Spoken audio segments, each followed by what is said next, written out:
Ciao everyone, it's Marchettino and today we experience a dream day with 670 horsepower.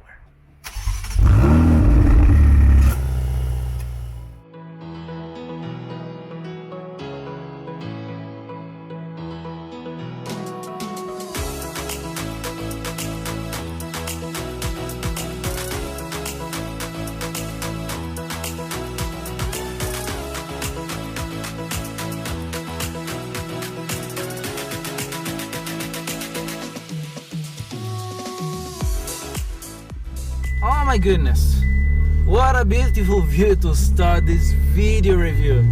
Lake Trasimeno, behind the wheel of a convertible V8 Ferrari. Every time I sit behind the wheel and see this flashy prancing goals on the steering wheel, it's a big emotion for me.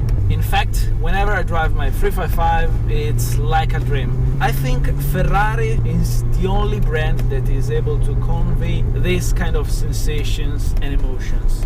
And today, I'm behind the wheel of this gorgeous 488 Spider belonging to the car company Top Speed Italy. I really have to say thank you to them because I'm about to enjoy 670 brake horsepower, and actually, if you happen to visit and travel around Italy, you can do that too. In the video description below you find all the details of the company because you can actually rent this 488. So this is not really the first Ferrari model with a twin turbo engine. Just think about the 208, 288, the legendary F40. Nowadays, twin turbocharged supercars, it's a standard if you want to respect the CO2 emissions and increase the performance. So the car that I'm driving today is the Ferrari that has officially marked the end of an important chapter for Ferrari. Let's say goodbye to the natural aspirated V8 and let's say welcome to the new generation of turbocharged V8 Ferraris. I got to drive the 458 multiple times and I'm wondering, how is it like to drive this car? Because whenever you think about twin turbocharged engine, you immediately think about the power delivery, the turbo lag, the way this car is like to drive on a public road. It's very different compared to the 458, even though if you look at it, it looks like a facelift, but it isn't. Underneath, the mechanical components are very, very different.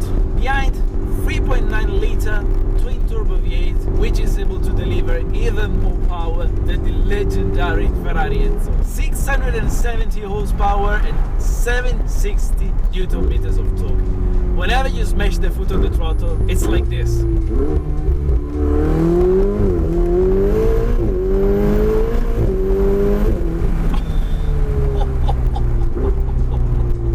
It takes your breath away. It has so much power and torque that it's even more powerful than the Enzo. When that car was launched in the market, it was an hypercar, and I was like, oh my goodness, that car is more powerful than the Millennium Falcon. And today, with the evolution of the technology, this V8 powered Ferrari, which costs way less than the Ferrari Enzo we knew, it's even more powerful and performing. This is seriously impressive.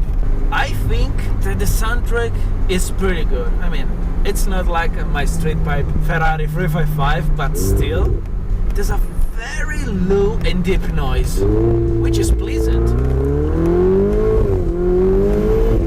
You can really tell that the guys in Maranello have worked very much to give an involving and exciting soundtrack on this car, even though it's a twin turbo, and as you know, turbos tend to kill a little bit the exhaust note. And to me, the sound of the engine plays a very important key role in the driving experience, especially if we're talking about a Ferrari. Whenever you think about Ferrari, you think about a shivering soundtrack.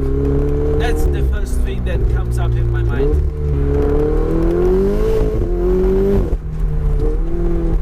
And the figures on this car are simply impressive. I cannot even imagine about the F8 Tributo. This car is able to accelerate to 100 km per hour in just 3 seconds, but that's not so impressive. You know what's impressive? 0 to 200. just 8.4 seconds. If I want to do the same with my 355, I need to keep the foot smashed on the throttle for an additional 10 seconds. 8.4 against 18 seconds. The way this car builds up the power, it's scary. It's a good thing there's a lot of electronic on this car, so you can really drive this car fast and safely at the same time. Right now, Manettino is set on sport mode, standard setting if you want to have fun. So now, let's make this situation spicier. Let's move to race mode and let's see what happens.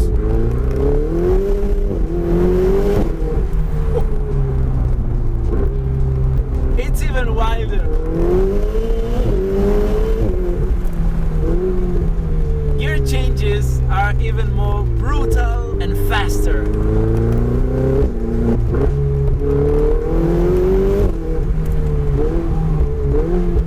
It's wild. It's a savage driving experience. Not just gear changes are quicker, but also the power delivery. It's even more brutal. You know what I love about this engine? The moment you start to drive and have a good time, you forget you're driving a car that is not a natural aspirated. Because honestly, the way this car delivers the power, it's staggering. It has barely turbo lag, throttle response is pretty much immediate. This is honestly one of the best twin turbocharged cars I have ever driven in my life. No wonder this twin turbo engine has won for many years lots of important awards. I drove also the 488 Pista. That car is mental. If you want to use that car, you really need a racetrack because it has a lot of power to unleash. But this car, I think it's the good compromise. If you want a Ferrari, a powerful Ferrari, and a product that you can actually use safely. It's impressive the way this car is able to offer this amount of incredible performance, but at the same time, it's a user-friendly Ferrari. It's not the first time I'm driving a 488, but the very first time I got behind the wheel of this car, I was like, is it gonna be a safe or dangerous experience? It isn't. I mean, if you dare too much with the throttle, of course, it tends to power slide. In race mode, the electronics, it's partially off, which means that you can get a little bit sideways, but when the car realizes that you are overdoing it, the electronics kicks in and it's like, oh, you can say thank you, I just saved your ass from crashing. You can even turn the ESP, the traction control completely off, but I don't dare. That's a lot of power. I would rather do that on a racetrack. On a public road, race mode is good enough.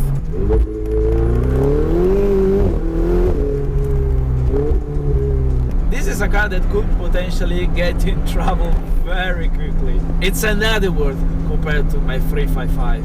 And here's the problem. With my 355, you can actually enjoy the full potential of the engine because it's not that powerful compared to this one.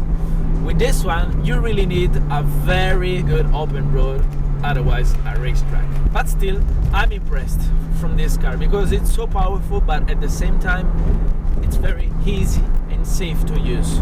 Not just the engine is very powerful, because of course, one of the most important things you need on any car are the brakes. The brakes on the 488 are truly remarkable because here we find the braking system derived from the Ferrari. Carbon ceramics, of course. In the front, I don't know that guy, but he said hello. This is so Italian, so Ferrari. Anyway, we find 398mm discs. They are huge, and the amount of power they are able to offer once properly heated up, it's insane.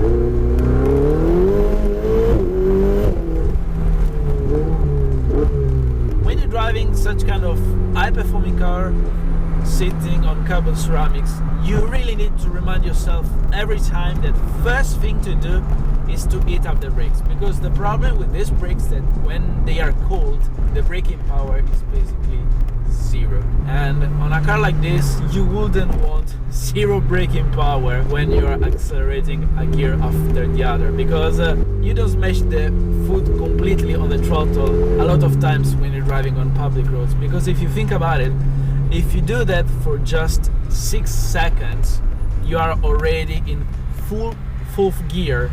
Do that for another 2 seconds and you are already braking 200 kilometers per hour.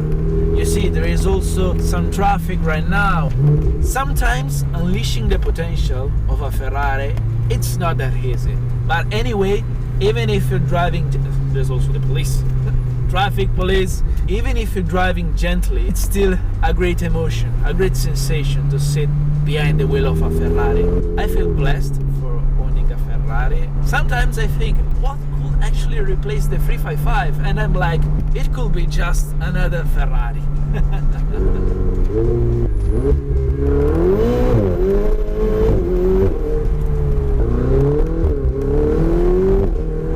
Anyway, that was the dealership, but oops, sorry, I had to turn left, so we're taking a longer route to drive back to the dealership. When you sit behind the wheel of a Ferrari, you want to take the longest route available to get to destination. Every single moment behind the wheel of a car like this is unforgettable.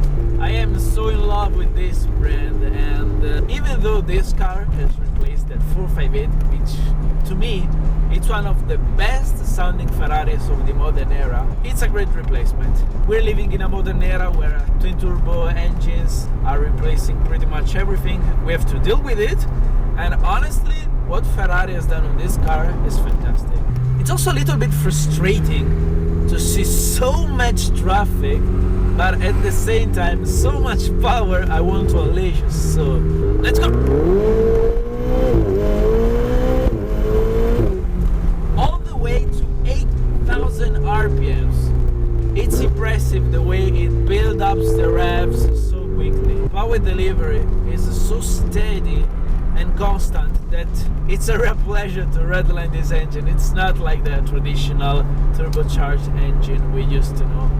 So basically, it feels like very close to a natural spirited engine, but with the benefit to have so much power and torque from the turbos. Impressive. I cannot wait to drive also the F8 Tributo, but this car, even though it's already replaced, I think it's still a great and remarkable Ferrari on today's market.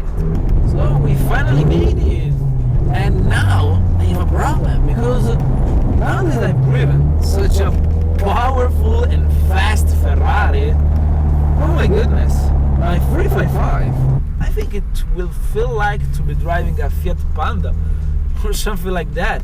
Now I'm driving back home with the S2000. I think it will feel like very slow in comparison, but still, what a great experience, what a great emotion to have driven this Ferrari. Top Speed Italia, thank you again for letting me experience this car. Guys, in the video description below you find all the details of this company. I hope you guys did enjoy the video. Make sure to subscribe to my YouTube channel for more. And as always, thanks for watching. Ciao!